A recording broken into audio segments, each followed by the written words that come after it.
The evening air in Phoenix, Arizona, was cool as a group of bikers relaxed outside a small roadside diner. Their motorcycles were parked neatly nearby, engines quiet after a long ride.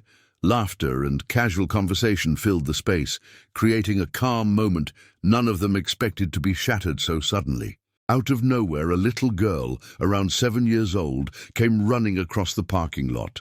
Her face was red from crying, her breathing uneven, and her eyes wide with terror. She stumbled toward the bikers as if they were her last hope, drawing everyone's attention instantly. Through broken sobs, she screamed, "They're beating my mama!" The words hit like a punch. The bikers froze, then moved at once.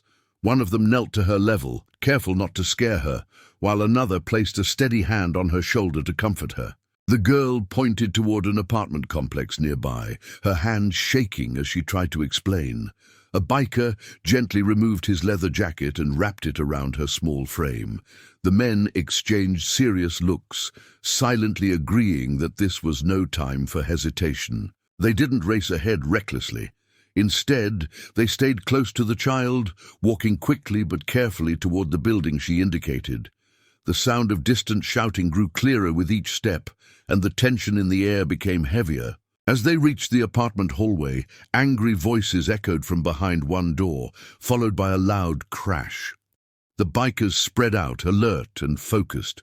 One stayed with the girl, shielding her eyes, while another reached for his phone, knowing help had to be called immediately. The bikers positioned themselves firmly outside the apartment, their tall silhouettes filling the narrow hallway. They didn't force the door open or shout threats.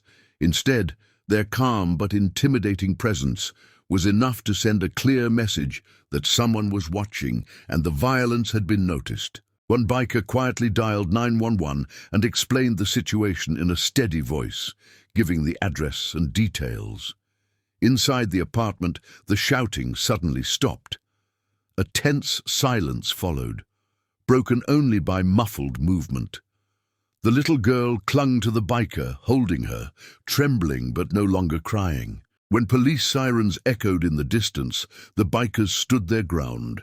As officers arrived, the men stepped aside respectfully and told them exactly what the child had said and what they had heard. The police knocked, then entered the apartment moments later. Inside, officers found the woman injured and shaken, with clear signs of assault. 2 men were restrained and placed in handcuffs. The mother's face softened into tears of relief when she saw her daughter safe in the hallway, wrapped in a biker's jacket and protected. The bikers didn't celebrate or seek attention. While officers handled the arrests, one biker quietly spoke to the mother, reassuring her that help was available. Another biker made a few phone calls, arranging temporary assistance for the night.